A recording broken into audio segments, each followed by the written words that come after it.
بسم الله الرحمن الرحيم. نحمده ونصلي ونسلم على رسوله الكريم. أما بعد.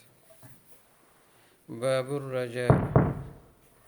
قال الله تعالى: أعوذ بالله من الشيطان الرجيم. بسم الله الرحمن الرحيم. قل يا عبادي الذين أسرفوا على أنفسهم لا تقنطوا من رحمة الله إن الله يغفر الذنوب جميعا إنه هو الغفور الرحيم. باب الرجاء، اللہ تبارک و تعالیٰ سے اچھی امید رکھنا، اللہ تبارک و تعالیٰ سے رحمت کی امید رکھنا، شفقت، مہربانی اور مغفرت اور بخشش کی امید رکھنا۔ علماء کہتے ہیں کہ اپنی زندگی میں تو انسان پر خوف کا غلبہ ہونا چاہیے، لیکن زندگی کے آخری لمحات میں پھر رجا اور امید کا غلبہ ہونا چاہیے۔ اور ویسے ایمان جو ہے یہ خوف اور رجا یعنی امید کے بیچ میں ہے۔ کبھی انسان اللہ تبارک و تعالیٰ سے ڈرے اور اپنے آپ کو دوزخ کا مستحق سمجھتے ہوئے دوزخ سے اللہ کی پناہ مانگے، اور کبھی اللہ تبارک و تعالیٰ کی رحمت، شفقت، مہربانی، غفاری، ستاری کو سامنے رکھتے ہوئے جنت کی امید رکھے اور اللہ تبارک و تعالیٰ سے جنت مانگے۔ قرآن کریم کی وہ آیات اور نبی کریم صلی اللہ علیہ وسلم کی احادیث مبارکہ میں سب سے زیادہ جو امید دلانے والی آیت ہے وہ یہی آیت ہے جو ہمارے سامنے ہے۔ اور اس آیت کا شان نزول بھی بڑا عجیب و غریب ہے۔ حضرت وحشی ابن حرب رضی اللہ تعالی عنہ، یہ وہ صحابی ہیں، غلام تھے، اور غلام بھی حضرت ابو سفیان رضی اللہ عنہ کے خاندان کے تھے۔ تو حضرت ابو سفیان رضی اللہ عنہ، حضرت ہند رضی اللہ عنہ، جو آپس میں میاں بیوی ہیں، شوہر اور بیوی ہیں، یہ غزوہ احد میں مسلمانوں کے سب سے بڑے مخالف بن کر آئے تھے۔ حضرت ہند رضی اللہ عنہ کے چونکہ بہت قریبی رشتہ دار ولید، عتبہ اور شیبہ وغیرہ یہ بڑے بڑے کفار بدر کے میدان میں مارے گئے تھے، تو اس کو مسلمانوں پر بہت زیادہ غصہ تھا، اور مسلمانوں میں سب سے زیادہ غصہ حضرت حمزہ رضی اللہ عنہ پر تھا، جو نبی کریم صلی اللہ علیہ وسلم کے چچا بھی تھے، رضاعی بھائی بھی تھے اور دوست بھی تھے، اور عمر میں 1 یا 2 سال کا فرق تھا، زیادہ فرق بھی نہیں تھا، اس وجہ سے دوستی بھی تھی۔ اور نبی کریم صلی اللہ علیہ وسلم کو اپنے اس چچا سے بہت زیادہ محبت تھی۔ حضرت ہند رضی اللہ عنہ جو اس وقت تک مسلمان نہیں ہوئی تھی، انہوں نے حضرت وحشی رضی اللہ عنہ سے، یہ بھی اس وقت تک مسلمان نہیں ہوئے تھے، ان سے یہ کہہ دیا کہ اگر آپ نے حمزہ کو شہید کر دیا تو میں آپ کو آزاد کر دوں گی۔ چنانچہ یہ گھات لگا کر ایک جگہ چھپ کر بیٹھ گئے، کمین گاہ میں بیٹھ گئے، اور جب حضرت حمزہ رضی اللہ عنہ ان کے پاس سے گزرے احد کی جنگ میں، تو انہوں نے تیر پھینکا جو جا کر ان کو لگا اور اس سے وہ شہید ہو گئے۔ پھر حضرت ہند رضی اللہ عنہ چونکہ اس وقت مسلمانوں کی مخالفت میں اور دشمنی میں حد سے آگے بڑھی ہوئی تھی، تو انہوں نے کیا کہ حضرت حمزہ رضی اللہ عنہ کے بدن کے ٹکڑے کر دیے اور ان ٹکڑوں کا ہار بنا کر اپنے گلے میں ڈالا، اپنے غصے کا اظہار کرنے کے لیے۔ پھر اللہ کا کرنا ایسا ہوا کہ جب فتح مکہ ہوا اور اللہ تبارک و تعالیٰ نے مکہ مکرمہ فتح کرایا، تو اس وقت حضرت ابو سفیان رضی اللہ عنہ، حضرت ہند رضی اللہ عنہ، یہ سب مسلمان ہو گئے۔ اس وقت تک یہ کافر تھے۔ حضرت وحشی رضی اللہ عنہ چوری چھپ کے آئے نبی کریم صلی اللہ علیہ وسلم کے سامنے اور آ کر کہا کہ میں مسلمان ہونا چاہتا ہوں۔ تو انہوں نے، آپ صلی اللہ علیہ وسلم نے فرمایا کہ ٹھیک ہے، مگر وہ کہنے لگے کہ میں ابھی پیچھے ہٹتا ہوں، مجھے ایک بات کی گارنٹی چاہیے۔ گارنٹی یہ ہے کہ میرے جرائم بہت بڑے ہیں، ان جرائم میں حضرت حمزہ رضی اللہ عنہ کی شہادت بھی ہے، تو میں ایسا اسلام چاہتا ہوں کہ جس کی وجہ سے میرے سارے گناہ معاف ہو جائیں۔ جب تک مجھے اس بات کی گارنٹی نہیں ملتی کہ میرے پچھلے تمام گناہ معاف ہو جائیں تو میں مسلمان ہی نہیں ہوتا۔ تو اس موقع پر پھر اللہ تبارک و تعالیٰ نے یہ آیت نازل فرمائی ہے، قل یا عبادی الذین اسرفوا علی انفسہم، آپ کہہ دیجئے اے میرے وہ بندو جنہوں نے اپنے اوپر ظلم کیا ہے، جو سر سے پیر تک گناہوں میں ڈوبے ہوئے ہیں، جو گناہوں کے اندھیرے میں ہیں اور دلدل میں پھنسے ہوئے ہیں۔ لا تقنطوا من رحمت اللہ، اللہ کی رحمت سے مایوس نہ ہونا، ان اللہ یغفر الذنوب جمیعا، بے شک اللہ تمام گناہ معاف کر دے گا، انہ هو الغفور الرحیم، بے شک وہ بڑا مغفرت کرنے والا مہربان۔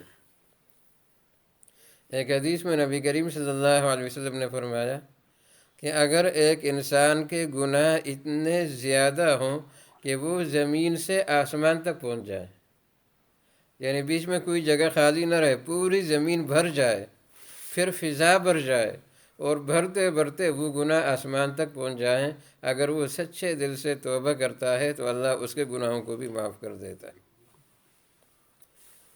اور ایک اور حدیث میں نبی کریم صلی اللہ علیہ وسلم نے بڑی عجیب و غریب مثال بیان فرمائی۔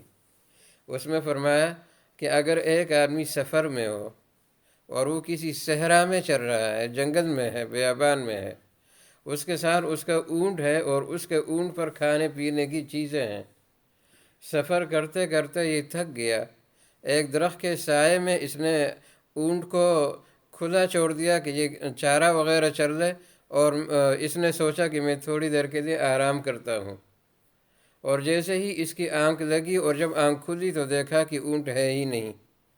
بہت تلاش کیا مگر اس کو وہ اونٹ نہیں ملا، اسی اونٹ پر اس کے کھانے پینے کی چیزیں پڑی ہوئی تھیں، اب وہ اس سے گم ہو گیا، دور دور تک کھانے پینے کی چیزیں نظر نہیں آتی اور کچھ اثرات انسانوں کے نظر نہیں آتے۔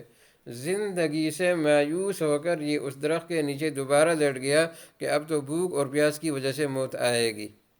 اسی حالت میں جب دوبارہ اس کی آنکھ لگی، مایوسی کی حالت میں، اور جب دوبارہ یہ اس کی آنکھ کھلی، دیکھا کہ وہی اونٹ اس پورے سامان کے ساتھ اس کے سامنے کھڑا ہے، اس کا خوشی سے کیا حال ہوگا؟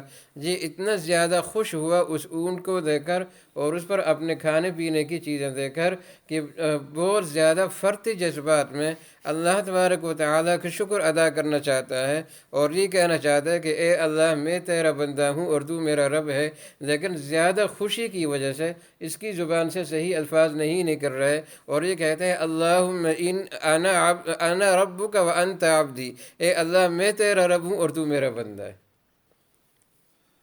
تو فرمایا کہ یہ جس طرح یہ بندہ اپنی مایوس کن زندگی کو دے کر جیسے ہی مایوس ہو چکا تھا، اس کو دوبارہ اپنے سامنے جب اس نے پایا اور خوشی کے مارے اس سے زیادہ صحیح الفاظ نہیں نکل رہے اور اللہ کو یہ بندہ کہہ کر پکار رہا ہے، تو جب انسان سچے دل سے توبہ کرتا ہے اللہ کو اس سے زیادہ خوشی ہوتی، اس سے بھی زیادہ خوشی ہوتی۔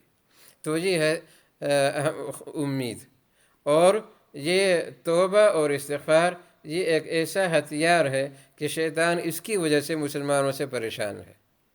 ایک انسان ہو سکتا ہے کہ اس کی پوری زندگی شراب میں گزرے، زنا میں گزرے، دوسرے غلط کاموں میں گزرے، لیکن موت سے پہلے اللہ اس کو موت کی توبہ کی توفیق دے اور وہ سچے دل سے توبہ کرے اور وہ اپنے حقوق وغیرہ معاف کروا دے، ادا کر دے اور توبہ کرے اور اللہ کے پاس پاک صاف ہو کر چلا جائے تو اس کی مغفرت ہو جائے گی۔ زندگی اس کی کیسے گزری اور آخر میں اس نے کیسے کیا؟ ہمارے گاؤں کے قریب ایک گاؤں ہے، پہاڑی ایریا ہے، وہاں کا ایک آدمی بڑا چور مشہور تھا، جس کے ہاں بھی شادی ہو جاتی یہ پہنچ جاتا اور وہاں سے چوریاں کرتا اور اس پر کوئی ہاتھ نہیں ڈال سکتا تھا۔ وہ تبلیغی جماعت والوں کے ہاتھ چڑھ گیا اور ماشاءاللہ تبلیغیوں کے ہاتھ جو چڑھ جائے وہ کچھ بن کر ہی آتا ہے، تو وہ بھی چڑھ گیا۔ تو وہ جب تبلیغیوں کے ہاتھ چڑھ گیا اور تبلیغی جماعت میں چلا، اس نے چلہ لگایا، پھر 4 مہینے لگائے، تو جب واپس آیا تو جن جن لوگوں کی چوریاں اس نے کی تھی ان سب کو واپس کر دی، سب کو واپس کر دی، کچھ بہت ساروں نے تو معاف کر دیا اور کچھ کو اس نے واپس کر دی اور پھر اس نے توبہ کی تو اس کی وہ زندگی جو بدلی. تو اب یہ ہے کہ توبہ کا ہتھیار اس کے پاس ہے اور مجھ سے پہلے اس کو اللہ نے توبہ کی توفیق دے دی تو اس کی زندگی اتنی اچھی ہو گئی. تو اس وجہ سے مایوس نہیں ہونا چاہیے. یہ جو ہمارے ہاں ہے نا کہ ہم کسی عالم کے پاس جاتے ہیں اور کہتے ہیں ہمارے لیے دعا کرنا، وہ جب کہتا ہے کہ آپ بھی دعا کریں تو ہم کہتے ہیں کہ جی ہم تو بڑے گناہ گار ہیں اور ہماری دعا کا کیا کہنا اور ہماری دعا کیا قبول ہوگی. یہ ناشکری کا کلمہ ہے، یہ نہیں کہنا چاہیے. اللہ تبارک و تعالیٰ ٹوٹے ہوئے دل کی دعا سب سے زیادہ قبول کرتا ہے. اللہ کے ہاں تکبر نہیں چلتا. اگر کسی نے اپنے آپ کو بزرگ سمجھ لیا وہ تباہ ہو گیا. اگر کسی نے اپنے آپ کو ولی سمجھا وہ تباہ و برباد ہو گیا. اپنے آپ کو سب سے بڑا گناہ گار اور مجرم سمجھے گا تو جب وہ دعا کرے گا تو ایک مجرم کی جو فریاد ہوتی ہے اور اپنے جرم کو معاف کروانے کی جو فریاد ہوتی ہے اور ایک گناہ گار کی جو دعا ہوتی ہے اور فریاد ہوتی ہے اپنے گناہوں کو سامنے رکھ کر اور ان کو معاف کروانے کی حیثیت سے، وہ جو جس ٹوٹے ہوئے دل سے اور جن آہوں کے ساتھ اور جن آنسوؤں کے ساتھ یہ دعا نکلتی ہے، اللہ کے ہاں یہ دعا مسترد ہو ہی نہیں سکتی بشرطے کہ یہ حرام سے خود کو بچاتا ہو. تو اصل تو یہی چیز ہے. تو لہٰذا یہ شیطانی دھوکہ ہے، اس چیز سے اپنے آپ کو بچانا چاہیے. جب تک ہمارے بدن میں روح ہے اور غرغرہ کی حالت نہیں آئی اس وقت تک ہمارے پاس توبہ کا ہتھیار موجود ہے، استغفار کا ہتھیار موجود ہے. ہر وقت توبہ کرنی چاہیے اور ہر وقت استغفار کرنا چاہیے. اللہ عمل کی توفیق عطا فرمائے. وآخر دعوانا ان الحمد للہ.